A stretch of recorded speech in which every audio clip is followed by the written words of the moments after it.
मी Kailas Karad, ST. कष्टकरी जनसंघ चिटणीस महाराष्ट्र राज्य, त्याचप्रमाणे नाशिक जिल्ह्यातून एस.टी. कष्टकरी जनसंघाचे विभागीय अध्यक्ष नागबीडकर साहेब नमस्कार.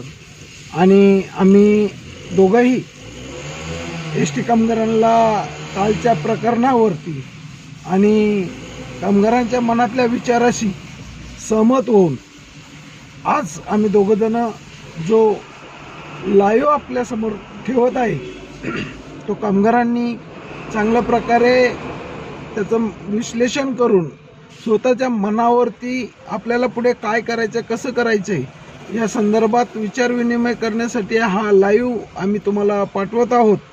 आणि त्याचा पाठीमागचा उद्देश एक आहे की दिवाळीपूर्वी आपल्याला जे काही पदरात पाडून घ्यायचं आहे त्या अनुषंगाने आदरणीय गुणरत्न सदावर्ते साहेब, जयश्री पाटील मॅडम यांनी काल केलेल्या प्रयत्नावरती कामगारांना काही गोष्टी खटकल्या असतील, आम्ही मान्य करतो. परंतु जो मेळावा होता हा शिवसेनेचा होता आणि त्या मेळाव्याच्या अनुषंगाने आदरणीय गुणरत्न सदावर्ते साहेबांनी जी काही आपली मेजॉरिटी महाराष्ट्रातल्या एस.टी. कामगारांची गेल्या 6 महिन्याच्या पाठीमागच्या आंदोलनाच्या माध्यमातून, दुखोट्याच्या माध्यमातून जी तयार करून प्रशासनाबरोबर चर्चा विनिमय करण्यासाठी त्यांनी जी काही प्रोसेस राबवली आहे त्याचाच एक भाग म्हणून कालचा जो आपल्या मुंबईमध्ये आझाद मैदानावर आपल्याला सर्व बसेस फ्री देऊन त्याचप्रमाणे रजेचे अर्ज मंजूर करण्यासाठी जे आदेश काढून इतिहासात न घडलेली घटना मी म्हणेल. आणि या अनुषंगाने कुठेतरी दिवाळीपूर्वी ह्या सरकारला जाग आणण्यासाठी हा आदरणीय गुणरत्न सदावर्ते साहेबांचा प्लॅन होता. परंतु आपल्या एस.टी. महामंडळामध्ये मी 2003 पासून या युनियनचं काम करत असताना आपल्या कामगारांच्या आशा पल्लवित होण्यासाठी किती वेळ लागतो आणि 24 तासामध्ये आपल्याला जे काही आदेश मिळाले होते त्या माध्यमातून कामगारांनी मनाची जी इच्छा बाळगली होती की आपल्याला काहीतरी मिळतंय म्हणून साहेबांनी एवढं नियोजन केलेलं आहे. मित्र बरोबर आहे. परंतु हे करत असताना शिवसेनेच्या मेळाव्यामध्ये वैयक्तिक कुठल्याही महामंडळावरती शिवसेना बोलू शकत नाही. परंतु आपल्या आदरणीय गुणरत्न सदावर्ते साहेबांनी तिन्ही पक्षाच्या नेतृत्वात एस.टी. कामगारांना काय मिळून द्यायचं आहे याचं गणित ठरवण्यासाठी ही कालची ताकद आपल्याला तिथे दाखवायची होती. म्हणून कामगारांना नाराज होऊन चालणार नाही आहे. नेतृत्व आपल्याला राहिलेलं नाही बाकीच्या युनियनचं.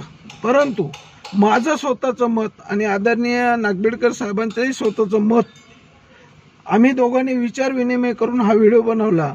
त्या अनुषंगाने आम्हाला तुम्हाला स्पष्ट सांगायचं आहे की काही गोष्टी मिळवायच्या असेल तर आपल्याला गेल्या अनेक वर्षात 24 युनियनमध्ये 40 वर्ष लागली आणि ह्या युनियनकडून किंवा ह्या जनसंघाकडून आपण 5 महिन्याच्या दुखोट्याच्या माध्यमातून आदरणीय गुणरत्न सदावर्ते साहेब, जयश्री पाटील मॅडम यांच्या माध्यमातून आपण असं काही मागतोय की त्यांनी शब्द टाकला की लगेच मिळायलाच पाहिजे.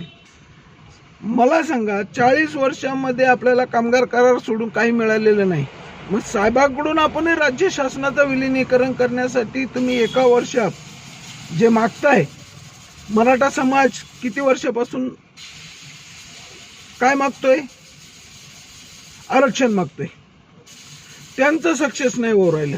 आणि तुम्ही आपण 1.25 लाख कर्मचारी, त्यापैकी 75,000 कर्मचारी आज ताई कष्टकरी आहेत.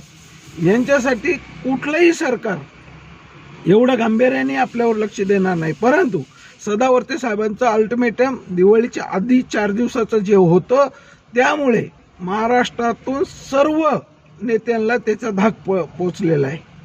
आणि हे आंदोलन जर आपल्याला त्यांनी कुठल्याही प्रकारे आपल्या दिवाळीच्या अगोदर आपली रोजीरोटीच्या संदर्भात, पगारवाढीच्या संदर्भात किंवा XYZ 7व्या वेतन आयोगातल्या शिफारशी किमान वेतनापर्यंत नेऊन ठेवण्यासाठी जर शासनाने आपल्याला नाकारलं, आदरणीय गुणरत्न सदावर्ते साहेबांनी जी संपाची नोटीस ठेवलेली आहे त्याच्यावर विनिमय होणार आहे ना आपला.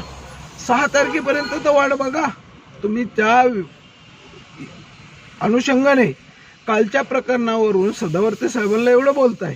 आमचं आयुष्य गेलं एस टीमध्ये तुम्हाला समजून सांगता आदरणीय नागवेडकर साहेबांनी सुद्धा कालपासून डोक्याला हात लावलाय की आपल्या लोकांची पार्श्वभूमी शिव्यागाळ करून जी बोलण्याची आहे ती अयोग्य आहे हे मला वाटतं.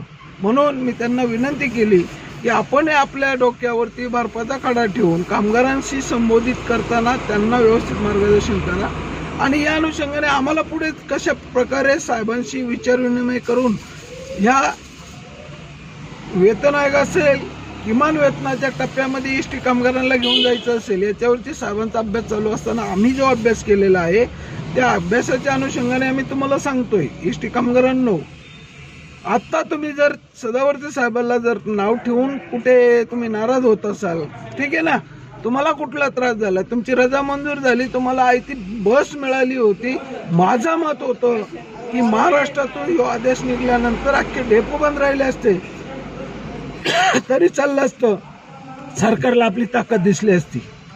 पण आपलेच फुटीरवादी लोक आपल्याला जवळ येऊन देत नाही.